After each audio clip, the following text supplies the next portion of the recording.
Olá, meu nome é Ana Cláudia, sou professora da Rede Estadual de São Paulo, atuo no ciclo de alfabetização nos anos iniciais e toda quarta-feira eu passo aqui no Instagram para deixar uma dica de prática pedagógica para você, professor, potencializar o seu trabalho de alfabetização com seus alunos. Então, hoje é quarta-feira, então hoje é dia de dica.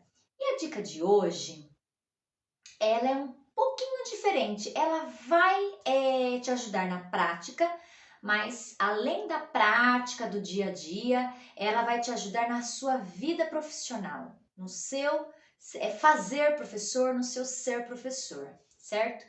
E fazendo parte desta dica que eu quero te dizer hoje, eu vou contar um pouquinho sobre a minha trajetória de professora, como eu comecei, certo? Que está muito bem, está muito relacionado à dica de hoje, tá? Então, quando eu ingressei no estado em 2006 e de cara eu peguei uma sala de alfabetização. Então, naquela época, o ensino de 9 anos não estava instituído ainda, então era a antiga primeira série que as crianças tinham por volta dos seus 7 anos, certo? Então, praticamente foram as salas, né, que sobraram, foram salas de alfabetização, porque os professores mais experientes resolveram pegar as salas mais adiantadas. E para nós inexperientes que estávamos ingressando, né, no caso da escola que eu comecei, sobraram as salas de alfabetização. Então, uma professora inexperiente, que não sabia nada de alfabetização, estava ainda fazendo faculdade de letras, que nem de pedagogia era. Peguei, então, uma sala de alfabetização, primeira série. O que eu tinha era o meu magistério, certo? Que eu fiz o Cefam, terminei no ano de 2000 e lá em 2006 que eu fui pegar uma sala de alfabetização. Ingressei no estado, peguei essa sala de alfabetização. Então, o que eu tenho para dizer para você? Eu não sabia nada. Eu não sabia nada de alfabetização, era totalmente inexperiente e o único recurso que eu tinha para alfabetizar aquelas crianças, que eram mais de 20, era a lembrança de como eu tinha sido alfabetizada, né? Então, como eu tinha sido alfabetizada? Através da silabação. Então, foi aonde eu me apeguei para poder ajudar aquelas crianças, né? Imagine, o professor alfabetizador é aquele que vai descortinar o mundo, né? Da escrita para as crianças, certo? E eu não sei muito bem como eu abri essas cortinas para essas crianças, certo? É difícil dizer isso, mas foi o que aconteceu comigo, né? Não sei se quem me ouve agora já passou por isso, né? Passou por isso, ou se você é um professor iniciante, né? Hoje é tudo muito diferente. Hoje, se você tem uma dúvida, se você não sabe por qual caminho seguir, você tem cursos, você tem uma aula na internet, você tem a dica da professora Ana Cláudia. E é bem assim mesmo. Então hoje é tudo muito diferente, você não fica muito sem parâmetros, né? Mas naquela época eu estava totalmente perdida. Ah, mas você não tinha coordenadora, mas você não tinha seus pares. Eu até tinha, né? Eu tinha a coordenadora, eu tinha os meus pares, mas ainda não era nada suficiente para sanar aquela angústia que me consumia em não dar conta, porque a sensação que eu tinha era que eu não conseguia dar conta daquelas crianças, de alfabetizar aquelas crianças, né?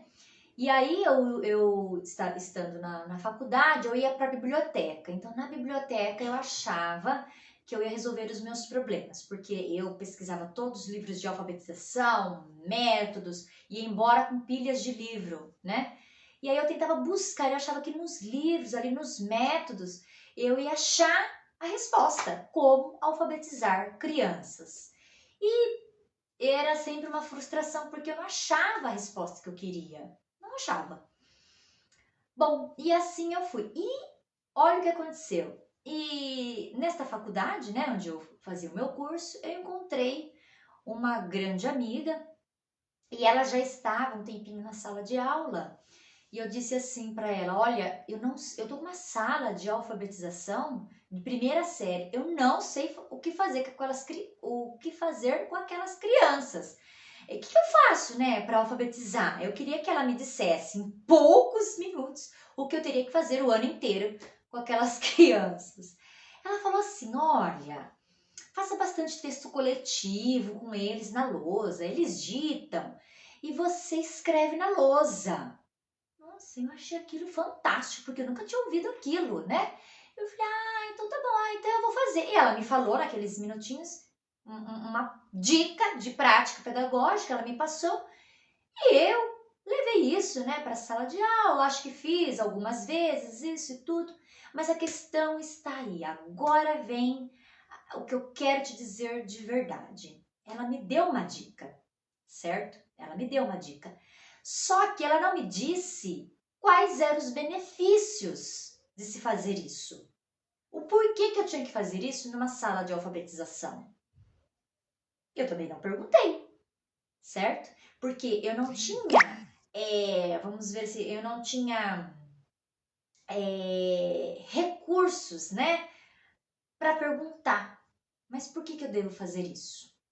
Eu não tinha, né, esquemas, vamos dizer assim, esquemas mentais, né, suficientes para perguntar para ela, mas por que eu tenho que fazer isso, né? E ela também não me disse os benefícios. Ela só me disse que eu teria que fazer aquilo. E eu achei aquilo uma super atividade e fazia por fazer, porque ela falou que era bom.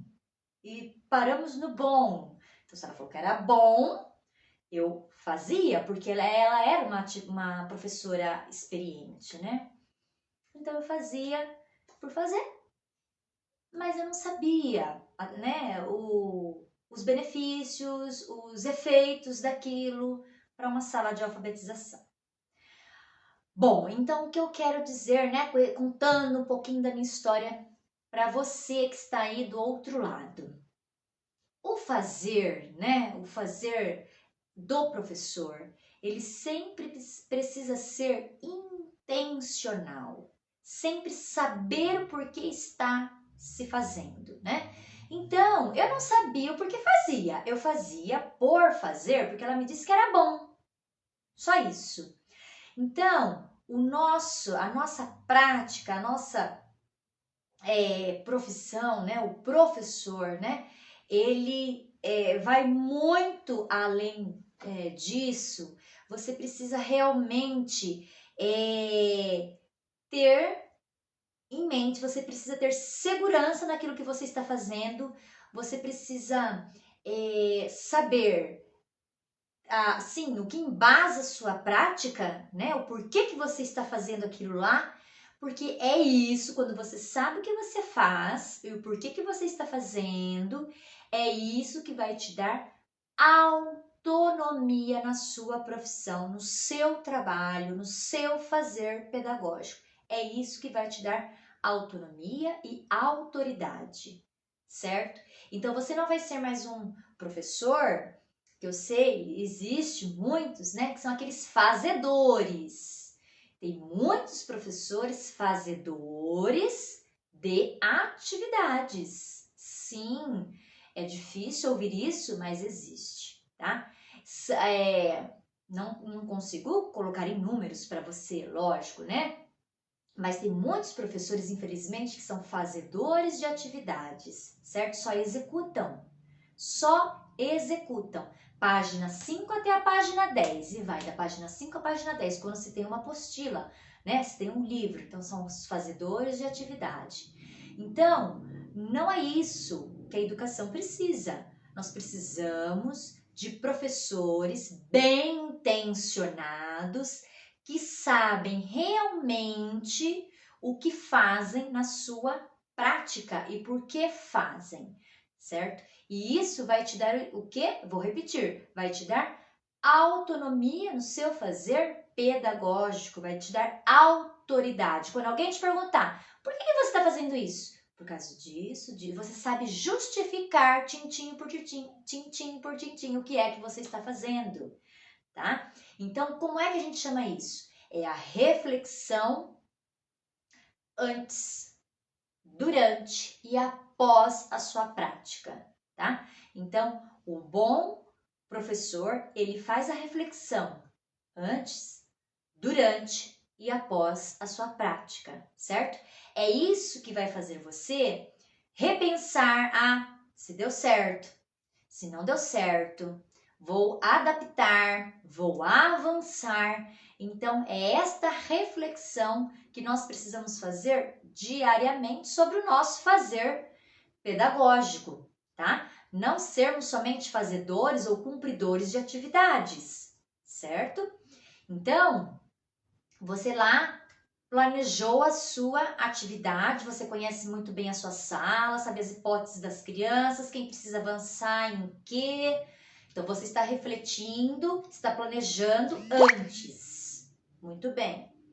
Você foi aplicar a sua atividade.